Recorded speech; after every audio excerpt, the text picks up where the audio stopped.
Welcome to Screw the Commute, the entrepreneurial podcast dedicated to getting you out of the car and into the money. With your host, lifelong entrepreneur and multimillionaire, Tom Antion.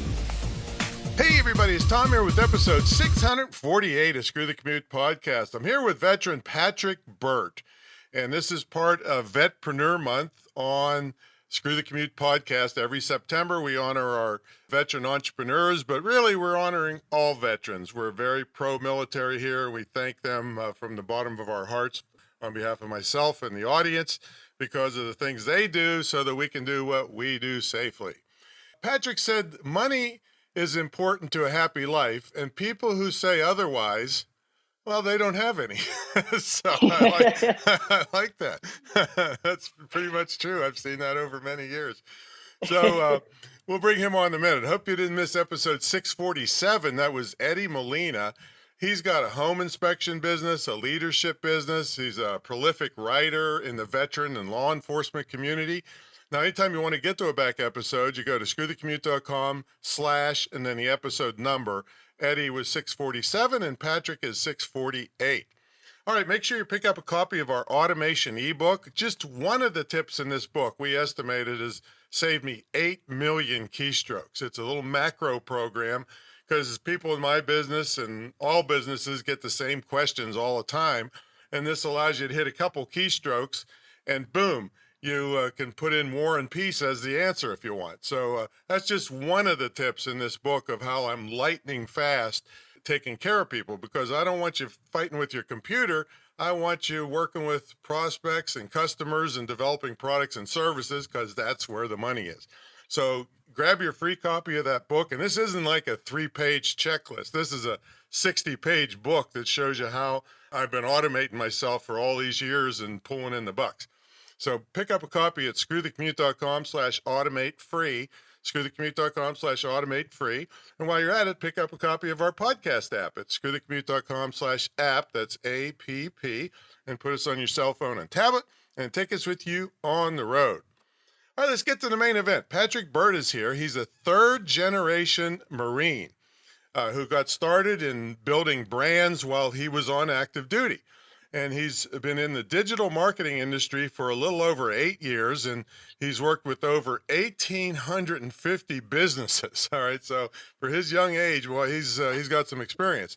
He found his career by chance, but he stays for his passion, and he has some side hustles we'll tell you about. So, Patrick, are you ready to screw the commute? Let's go. Well, thank you very much, and your whole family for their service and your service. And I know all the family members are really part of service. I mean, Sure. some of the sacrifices they make on our behalf, it's just unbelievable to me. So thanks so much for that. So Happily. before you got into the service, did you have any jobs? You know, job is kind of a dirty word around here, but a lot of people are, forced into some of them. So we want to see how they got out of them. Right. So, ironically, no. And I find it kind of interesting because most of the people that I served with and all, I mean, they typically had something before, but military was my that was my first ever venture. That was the first time I ever really got paid for anything. So, And you were in there. interesting, eye-opening. You were in there how long? So I did 5 years in the Marines. Mm-hmm. It was very interesting. Like I said, it was the first time that I ever really got paid. So, it was a unique perspective, I'd say, for just, most people come in like, oh, they have to work let's just say food service or something before they go in. But I mean, that was the first time I ever like, oh, wow, I got money. Yeah. And obviously, enlisted don't get paid a lot, but that isn't what I thought. Yeah. So 5 years you put in, and then so when you were transitioning out, what were you thinking that you were going to do? Oh boy. So, I mean, like he kind of went over. I mean, whenever I was active duty, I actually fell into marketing. So, my story's a little bit weird. While I was active, I broke my arm, and it kind of derailed my whole career. However, about midway through, I got into the marketing, and then from there, I kind of knew, I'm like, okay, whenever I get out, I know I'm going to go out. I know I'm going to do this. I'm going to continue this because it's fun and it's a challenge. And I know that's weird to say since I'm coming from the Marines, but holy shit, sales is something different. Yeah, yeah, that's for sure. Now, yeah, you can't go into your prospect and say, "Hey, effer, how you doing?" Yeah. Yeah, Oh yeah, man. yeah. I don't think that flies too well in the business world, but still, I want to go back to. So you broke your arm, but how did Mhm. that transfer into marketing? You were stuck; you couldn't do anything else. So, how did that, by chance, turn into marketing? So whenever I broke my arm, I got held back for a while, and funny enough, my first ever, I don't really consider it very entrepreneurial, but my first ever, I guess, entrepreneurial thing that I went on my own to make money on my own terms. I ironically joined a multi-level marketing company. Oh, we hate those. Yeah. Yeah, I know. But it opened my eyes because for some reason I was exceptionally good. I was extremely good. Like within a 2 weeks of joining, I made like $900, Okay. which I mean isn't a lot, but I'm like, okay, what is this? Like that was the first point when I learned I can control my own paycheck Mm-hmm. by just doing something. Okay. So All right. but from there, I had a buddy from high school who, um, I mean, 19 years old, flying private jets, doing all types of crazy stuff, right? And I'm like, what do you do? And he kind of told me some stuff, and then we just kind of kept in touch. And one day he's like, hey man, you want to make some money? And I'm like, sure. I'm just day drinking in the barracks, nothing going on. So he's like, let's start learning about marketing, and I've got this thing that I'm working on, and so I originally got started with sales, and it was just, hey, learn sales on your own, and it was a like trial by fire effort. But from there we started with building we'd hit up Instagram accounts and be like, hey, we can get you more followers, right? Mm-hmm. And then we went from there to more brands, and then we started building up online presence, and hey, we're going to get you on Google and Yelp and Bing and Manta. And I mean, that was our first big thing, and that was what I did for the majority of the time while I was active on my entrepreneurial side, and whenever I got Wow. out. Yeah, so I knew straight up. I'm like, yeah, this is what I'm gonna do. Well, yeah. So breaking your arm worked out pretty good for you. Just think if you had broke your neck, jeez, what you could No, be. right, like I I don't go think. break some more bones real Yeah, quick. yeah. There's one thing that I noticed that I'd like you to talk about a little bit, and it's called the Mhm. mere exposure theory. Okay. Tell people about that because they're surrounded by it a lot, but they probably don't understand what's going on. Right. So I mean, the mere exposure theory, that was actually part of my psychological series that I've been doing. Mm-hmm. So with that, Yeah, because you have because a mindset business you're working on the side, right? As a side hustle. right. Yep. So I mean, with that, God, I was so happy you brought that up actually, um, because one thing that I've noticed, especially in marketing, is that most people know how, but they don't know why. And so I started pushing these up there and writing up these content. So, like for example, the mere exposure theory. I mean, it's a theory, and I'm going to try and sum this up Yeah. because it's way beyond what my brain can handle. But it's really a theory that kind of just focuses on I believe it's the tendency that people prefer the familiar over the unfamiliar. So like I think from the post that I wrote on, I did a good example, and it was like, let's say you're going overseas and you're going to a restaurant, right? Mm-hmm. And then let's say you're in Italy, right? And obviously, let's say you just can't read or whatever, but you see some stuff and you're like, well, I don't know what that is. I don't know what that is, but I understand pizza, you know? Right. And so it's the human nature to go with something that we are already familiar with. That way we don't have to experience something new. We don't have to try new things. And it's so deeply ingrained into our I mean, I don't know the parts of the brain, but it's deep in there. I did the same Um, thing, Patrick. I was in France and I went down to Monte Carlo, and I ate at McDonald's because I couldn't figure out anything else. I figured they have French fries, so man, hey. Having French fries in France, that's an experience right there. Yeah. So, That's funny. so you stick with something familiar. Now, how does that translate to business? So, I mean, in business, I typically translate that to more of marketing and branding. And, with that, it kind of goes into things like you don't want to try something so like new that's just going to shock and awe people because they might be so scared to actually go forth and do it, Mm-hmm. you know? So you want to make sure that if you can relate this to something that's already out there, that's already people might be familiar with this. So I think I think I did an example of this one, but I'm more so focused is on like colors and phrases. Mm-hmm. And so, like, for example, let's say you're doing a construction company.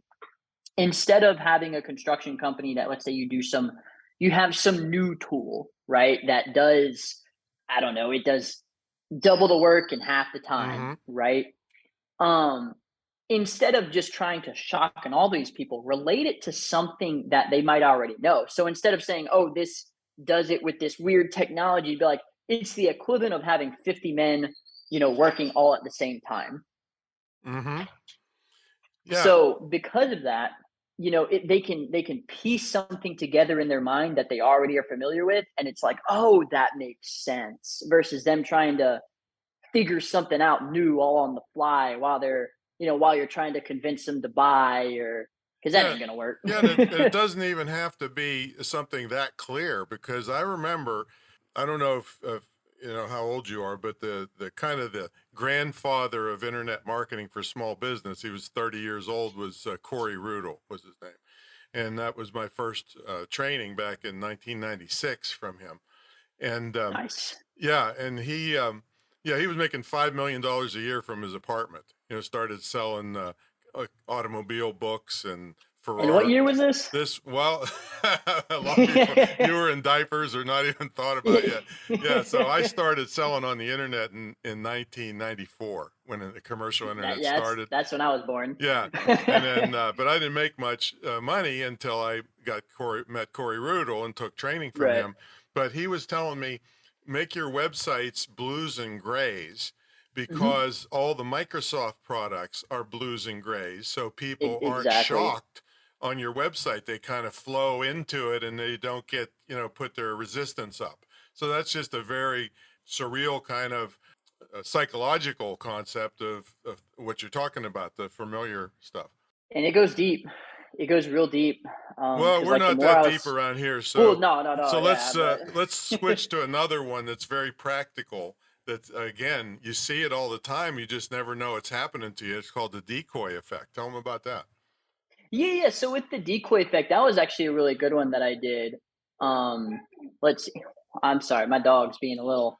She's being a We little like whiny. dogs around here, so put him on. He's probably might be more interesting than you. Go ahead, put him Maybe. on. Oh boy, except for those dog farts are. Oh Oh man, yeah, that's well, something yeah, else. that's why we do audio only.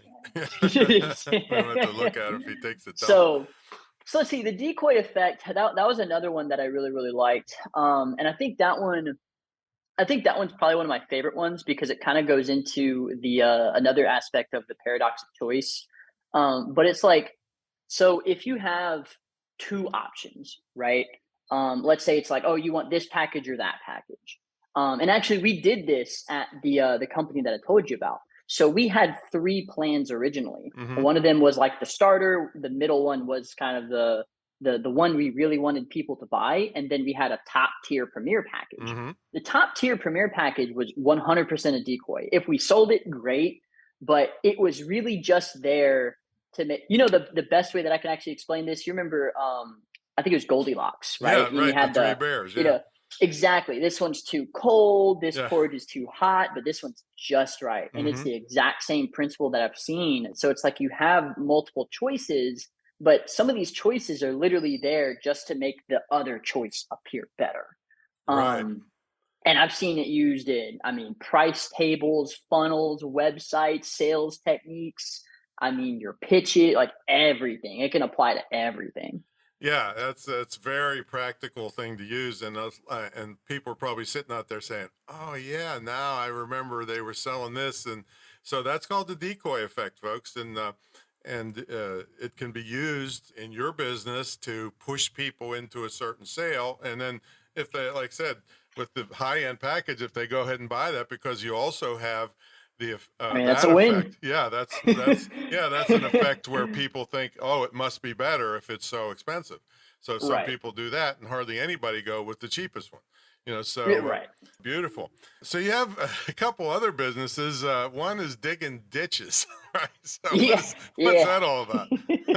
So yeah, I mean, we're a site work, dirt work company. So I mean, I mean, we can do anything from dig ditches. We're actually trying to get, oh, technically, I think we already got the funding for it, but we're gonna get a grinder which grinds up full trees. Yeah, stump Um, grinder. Yeah. oh no, I mean, not. I'm not talking. I'm talking whole trees. I'm Oh, like, oh yeah, this thing is big. Like you oh don't want to man. fall in that, but Oh, you shove the but tree in it, and it makes oh chips yeah, out of it. you shove the whole tree in it, and I'm Wow. How like, big of a tree can you handle? Because I have I experience think with that. I think it can do. I don't know the numbers on it, but it can do like several hundred yards of trees in like an hour. No, Like but it's it. how thick of a tree? What's the Oh, diameter of a tree?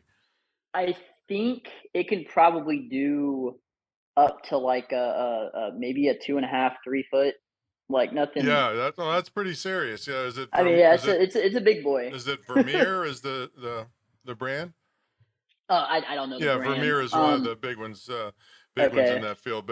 But yeah, that's a pretty serious tree Yeah, right yeah. I there. mean, I find it funny how I landed into this stuff because it's like I got connected with my partner through my marketing because the first thing that I did was I was like, hey, I helped him 3 years ago with his marketing when nobody else would listen to him. And Mhm. nobody else would give him the time of day. And I'm like, hey, dude, this is what you got to do. Here's some free stuff. Here's some tips. I'm a big believer in value up front. So I'm like, here's some tips. Hey, dude, I'll give you 30 minutes of my time. Do this, this, and this. And that came back to me 3 years later. And he's like, hey, I want you to have 40% in this company. And here's a percent in this company. And like, let's build this together. And I'm like, Oh, great. yeah, I'll be real with you. My extent of construction equipment stops at around Tonka toys, but hey, we can work this. Well, I'm thinking, see, there's another concept. You had the mirror exposure theory and the decoy Mhm. effect. There's a concept called functional fixedness, and that's where you Okay. can only see one use for a product. You can't see all the other things that it might be able to be used for. So I'm thinking Mhm. that big tree grinder, you could probably make a deal with mafia people and to get to get rid of bodies. I don't know. We'll do the $20,000 get rid of your competition Right. special. That's So, great. and then you're also building what, townhouses? Yeah, so I mean, we've got another company where we focus And on where are you building based? Where townhouses. are you based? So yeah, so both of those going to be based out of Houston, and then I live up in Dallas currently. A recent raise in interest rates, is that slowing things down a little bit for that business? Um, I'm seeing it a little bit, but I mean, it's more so the investors are pulling back, not so much the work that we do. Mm-hmm. Because typically, what we'll do is we'll find somebody that has land, and then we're like, because we're trying to target the inner cities. So it's like we find somebody that has land, and we're like, hey, we'll partner on you with the land, and we'll come in at cost to build, Ah, and then we just split whatever we build at the end of the day. got it. Yeah, well, that's interesting. Um, Yeah. and yeah, it's working pretty phenomenally. We've got a few things in motion. It's definitely a longer term thing, which I'm not 100% used to. But I'm like, hey, I'm in it for the long run. And I mean, I'm 28, so I mean, Oh I man, got time. you're almost over the hill. Holy shit. Oh, Yeah. I so so tell us about Power Up Media. for sure. So, Power Up Media, we actually recently rebranded from Connected Funnels. So my partner Devin, he got that founded several years ago, and I mean, I actually came on board. I came on board for the first time, and I say first again, weird stuff happened over the last 5 years. But I came on board for the first time, and I believe it was 2019, and I kind of helped him out with a few things. And then I moved back to the other company that I originally talked about, and then that had a falling out. It was a pretty nasty falling out right after COVID kind of kicked up. That's when you pull Um, up that grinding machine. oh, sure, Fixes right. fix the problem in a hurry. Right, right. So, I mean, after that, I had to walk away. I lost effectively everything. I mean, I went from, because like that company at its peak, I mean, it wasn't anything crazy, crazy, but I was managing, I don't know, 250 people myself, and we were making around 55 grand a month. But my partner didn't necessarily give me anything. So I went from living in a high rise apartment with my AMG Mercedes Benz to a hotel, but sometimes you gotta do that. Yeah, I've been there. I've been there. It's for sure. Oh yeah. So Power Up Um, Media. yeah. So I mean, I moved over to Power Up Media, and I mean, with there, we're a full service agency. I Mm-hmm. mean, we've got we take care of everything from ads to SEO to web design. I mean, we've actually got a package which we're currently executing on with somebody to help them get verified online. We're trying to do Facebook and Instagram Mm-hmm. and potentially YouTube because that one's kind of the easiest. But I mean, that's been such an adventure because whenever I originally hopped over and I was helping them out, we were trying to do like a low price point, and that was a lesson we learned. To the low price point, high volume is really cool for SaaS companies, but Mm-hmm. not if you have manual people Oh doing my the God. work. So, And oh yeah, and the it was rough. clients never get the stuff on time and don't No, they understand don't. what's going on. That's No, why they don't. we have nothing to do with that around here. Yeah. Yeah, and I'm sure you've seen that Mm-hmm. picture that always gets posted, like the $500 client, and it's like this is my life savings, and then the $50,000 client's like money sent, get it done. Yeah, that's You know right.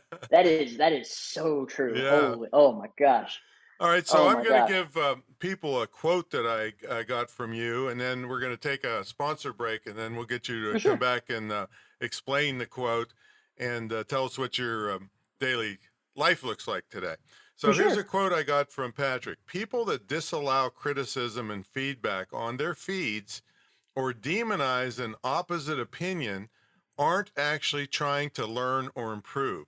They're trying to build an echo chamber for ego. That's pretty deep there, Patrick. So for 28 years old. So we'll take a brief sponsor break. We'll get Patrick to come back and tell us about that and a typical day for him. So folks, I started selling on the internet 28 years ago when the commercial internet started. And then about halfway through, it was just getting buried with a bunch of scammers and, legit people like me and some of the people that have been around for a long time.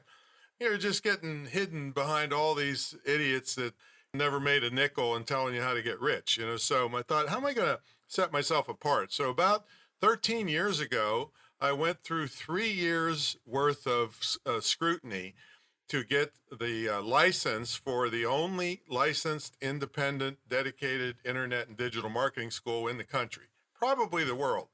And I went through 3 years of living hell to background checks and financial checks and curriculum checks and everything. And still to this day, if I make a mistake, it's $1,000 fine per student per mess up. So it's really, really, we toe the line to keep our license for that school. We have a school that gives you an actual skill in as little as 6 months, as opposed to the current 4-year college thing where you basically get a couple $100,000 in debt, you stay out of the workforce for 4 years, and you get out with an MBA. That's probably 5 or 6 years, and then you're competing for jobs at Starbucks. Well, that's just not acceptable anymore. So our school's considered vocational, although it's computer related. So you learn internet and digital marketing, all the stuff I've been doing for all these years, 28 and a half years. Tuition is reasonable, and while we happen to be on Vetpreneur Week, we give a 50% scholarship to all military and their families, veterans and their families, and law enforcement, first responders, and nurses. So if you're in any of those categories, you can get a 50% scholarship right off the top, and then we guarantee that no military person will ever spend more than $97 a month for the balance of their tuition after they make a reasonable small down payment. So we're just totally behind you for what you've done for us. And my school was a reflection of that. And you can get a portable skill. So even if you're deployed or a military spouse, we have a program for them, a scholarship program with the DOD. You can take it anywhere and still stay in business and not have to take crappy jobs like all the military spouses have to do, because everybody knows you're going to leave in a couple of years. So check it out. We'll have it in the show notes, the link, but it's Internet Marketing Training Center of Virginia. It's a distance learning school, so you can be anywhere. imtcva.org/military. All right, let's get back to the main event. We've got Patrick Burt here, and he is 28 years old. Oh my God. 28 years. I'm so far over the hill, Patrick, I can't remember going up the hill. so I was in formal business for 45 years at this point. Oh gosh. Yeah.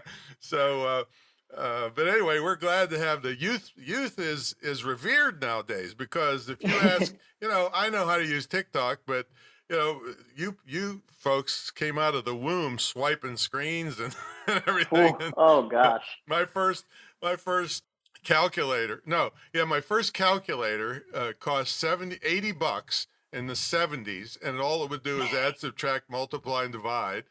And my first computer, listen to this, had a 40 megabyte hard drive.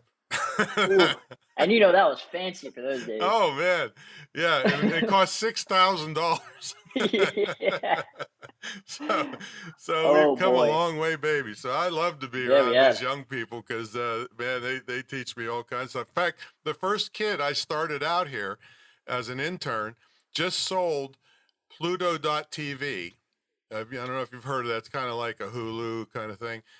Yeah, I think I have. Yeah, he just sold it for $340 million. I told him, I said, well, I've come out to LA, you're buying dinner, buddy, because I got him started in the business. So, but anyway, tell us about that quote about, there's so many people getting canceled. There's so many safe spaces. Nobody wants to hear anything that's not exactly what they want to hear.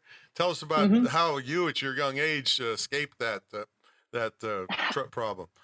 So, I don't know. I feel like I got a really interesting kind of upbringing in business, because like I said, I mean, I had the Marines, and I mean, the Marines, you're going to take your criticism whether you like it or not. right. And then again, after that, whenever I got into my first business, my mentor, my partner at the time, extremely aggressive type of guy. And then it kind of stuck with me, even though it was extremely, dare I say, toxic, but it stuck. And, last night I did that post because last night I was scrolling on Facebook, right? And I saw this girl that I followed, and I just added her because she has some coaching business or something. All right, cool. I work with a lot of coaches. So I'm checking out her feed, and she states something which is kind of opinionated. And then somebody else disagrees with her, and then she says, hey, I don't want that on my page, this is for me. And I'm like, what? I'm like, that is absolutely wild. And then I started thinking, and I'm like, I see a lot of people that will disagree, and then they get blocked, or they get shut off. And I'm like, and I mean, man, if you go through my feed, I do a lot of controversial opinions. I'm not gonna lie, I like stirring things up a little bit, but I've been called out. I've had people. I actually did a post the other day, and I had a buddy who is way more successful than me, and he called me out. And he's like, hey man, you're out of line. And I'm like, break it down for me. Like, what did I do? What did I say? And how should I do this? And I mean, he got me a lesson right there on the spot. And I mean, if you're so worried about being right or being the center of attention, you'll never learn. And I could care less if somebody thinks I'm stupid. Because if I make a fool of myself, but I improve myself, it's like, hey, look, I had the courage to fail, learn, and now I might be better than you. You know what I'm saying? Yeah. I'm able to grow. And I feel like nowadays, growth is not a priority to people as much as feeling good. And Mm-hmm. feelings are only powerful in the moment, but and I mean this might be a little bit rough, but feelings are cool whenever you're young and you worry about your feelings, but the last thing you want to do is wake up in your mid 30s and you're like, I wasted all my life, you Right, know, right. because you just cared about what was good in the moment and you did not prepare for the future. You didn't think of yourself in the future and you never focused on growing. And so now you're the same person, just 10 years older, you know? Yeah, That's Patrick. some deep stuff right I there. got to tell you, Patrick, at your age, you just gave me back my will to live. Because your people your age are not talking like that. I got to Oh, tell you. no, no, they're not. No, Oh, they're and I not. And I kind of mean, blame it on the parents and the educators because I mhm. think they all should have to work a service job. They're so entitled. They don't understand service, and I mean I mean, I anything. pinned it to something. I was Mm, thinking, and I kind of want your opinion on this. So, because I pinned it as like, for example, my father or my grandfather was a Vietnam vet, and he was as they would say, a horse marine. Like this man, whoo, you don't want to mess him up, right? Mm-hmm. And then he raised my father in a certain way, and then of course my father didn't want me to be raised like he was raised, and that's obviously something with all types of parents. They want to do better for their kids. But what I've noticed is that, so I was raised in a certain way to make it more nicer than what he was raised, but it also made me not have any lessons, as many Mm-hmm. lessons as, let's say, my father had. So, and I see that, I mean, I love my dad to death, right? But, and of course, every parent is figuring it out, um, Right, you exactly. Yeah, know, and they figure it but out after you're already up and grown. Exactly, exactly. So I've noticed that there's that like generational gap, and I think that that's a major reason. That because it's like my generation, I would say, yeah, it's pretty messed up. But the generation under me, wow, I don't, and maybe I don't know. That's just because I'm getting older, and that's every generation. Well, yeah, But but think of me thinking 3 or 4 generations, how oh I think. yeah, I I mean, mean, you must be like, yeah, it's like it's very difficult because, and right. that's why I like to not have to deal with them very much because. Uh, so my opinion is that it's two things. It's a generational thing and it's a cultural thing. So the Mhm, generational part of it is that yes, the parents want to make things better for mhm. their kids. However, I think they go overboard. Yes, yes. Some of what happened to them should be preserved because Mhm, it's like being on time. Like I had this big argument with this millennial expert, and I said, "Yeah, my deal is if you're not early, you're late." And mhm. she's like, "Well, Tom, time is kind of flexible or fluid with my generation." And I'm like, "Okay, you got a sign on your door that says open at 9 a.m., but then you put a note under it. Well, that depends if the employees feel like it that day." What the hell? You know, Oh so my gosh. so that's the generational part. They make it too Mhm. easy on the kids. The Right. cultural part is, I'll give it just kind of a one line here. I read that American parents, mostly mothers, but American parents want their kids to be happy. Mhm. Japanese parents want their kids to be successful. Right. That's a big Right. cultural thing right there. And also, I like the TikTok thing. Everybody's, the wildest, craziest BS is on TikTok, right? Mhm. In the Mhm. United States.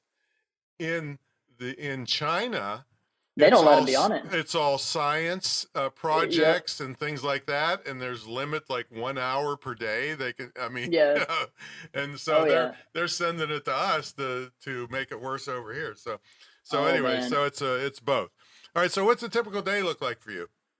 Oh boy. So for me, I'm not gonna lie, I'm trying to get things a little bit more tight knit. All right, but do you get up So early? Do you work out? Do you I mean meditate? Do I you have a morning typically routine or what? I'm trying to get a good morning routine going. So I'll wake up around like 6:37, and I'll get out of bed. I try to do my stretches. I take a shower. I take long showers.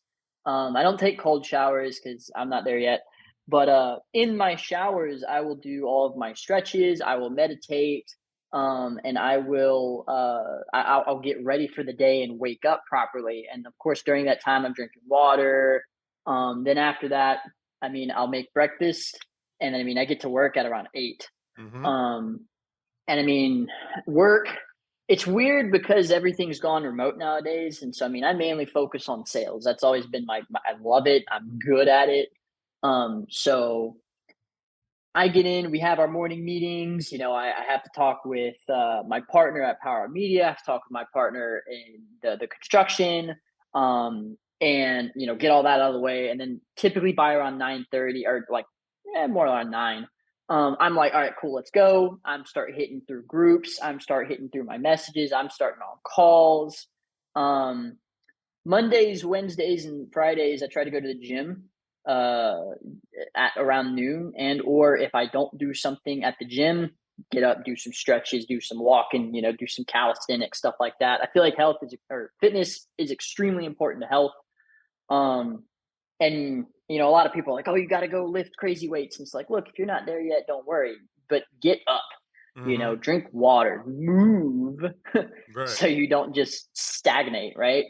But I mean, so I'll knock that out. I mean, most of my days, I don't really have a good structure. I'm not gonna lie. I am, for the most part, running and gunning. Yeah. Yeah, I get it. However, I kind of like that. Mm-hmm. You know, I like the Well, I can't adventure of stand the things. routine. You know, I can't Yeah, stand routine. Why do you think it's called Screw the Commute? I couldn't stand exactly. going. Like I said, I never had a job. That's why it's called Screw the Commute, in case you didn't know. Right. And you know, you can live 2 or 3 lives when you're running and gunning. You know, so Exactly. It's so much fun. yeah. It's so much because like you don't know what's gonna happen, and every win is like it's a real win. It's not like, oh well, I showed up today and I got my thing done. It's like I had to go hunt this down, and this just popped up 30 minutes ago, and I took care of that fire, and it's like I'm making moves, you Mm-hmm. know, and I love it. I I mean, love it. people like us get more stuff done before breakfast than most executives get done in their whole career. Really, really, seriously. I Oh ask an yes. executive, "What do you do?" Well, you know, I get in around 9:30, 10, and then we have a meeting, and then it's lunch. You know, and Right. you You know, can. that relates to something that I was taught, which I would love to share, and it's that most people are dim lights, right? Mm-hmm. And so what I mean by that is, you know, they'll work an 8-hour day, but if I'll you're call them really I'll call them dim wits. But go yeah, well, yeah. ahead. So it's like if you work in an 8-hour day and you really look at what you're working on, you can accomplish that same amount of work in like 2 hours. Mm-hmm. Um, if you are fully putting your focus into it, but people don't fully put their work and their energy and their focus in anything, so they spread it out over 8 hours, and then you know, and it's those same people that go into entrepreneurship and they're like, why is this so slow? I'm like, because you're taking, you know, 2 hours of work and spinning it out over 8 hours, and you're wondering why your overhead's, you know, upside down. Mm-hmm. Like, Yeah, they don't get it. You know, I got a person to I thought that came from the corporate world and was going to run something for me. Oh my God, she I mean, she had 20 people that could go run and get her, you know, coffee and turn her computer on. She couldn't even hardly turn her computer on. So that was the last time I ever hmm did something like that. So, hmm so Patrick, been great talking to you. Thanks so much for for coming on. sure. Again, thanks for your service. How do people get a hold of you? So I mean, easiest way to get a hold of me is going to be Facebook. I live on there, like a hermit from the real world almost. So so you can go to facebook.com/PTRKBURT. That is the PTRKBURT. correct. So that is the best way to get a hold of me for anything that I do. Obviously, we got the agency powerupmedia.com. I mean, that's typically what I like to help people, and that's the biggest value that I can give, because you know, at the end of the day, it's I'm sure you've already heard Zig Ziglar quote. You know, you can get everything you want in Mm-hmm. life by helping others get exactly what they want. I live by that. Now, is that the same Um, place they would get you if some of those mafia people didn't want to pay for the grinding and they just wanted to dig a ditch? that you're gonna have to probably hit me on a proton mail or Oh, signal for that right. one. But but But yeah, I mean, any of that stuff, again, Facebook's the best place because I mean, I have all of my educational content. I'm always on there. I do all of my different businesses, and I've got such a crazy network that I tell people this in jest, but I can actually do it. It's like, hey man, if you need an alpaca by Friday, I know a guy. Like Well, thanks so much for coming on. And on behalf of myself and the whole audience, thanks for your service. I don't know, if you're lucky, maybe you'll go out and break your leg next time and I take a know, big right? jump in your business. Yeah, so Break my leg and get a Lambo. Let's do there you it. go. Thanks so much for coming on, Patrick. Of course, happy to. All right, everybody. This is part of Vetpreneur Month, every September on Screw the Commute podcast. So check out facebook.com/PTRK. That's kind of abbreviation for Patrick Burt, B-U-R-T, for all his stuff. And then if you are interested in the school, check out imtcva.org/military. All right, we'll catch you all in the next episode. See you later.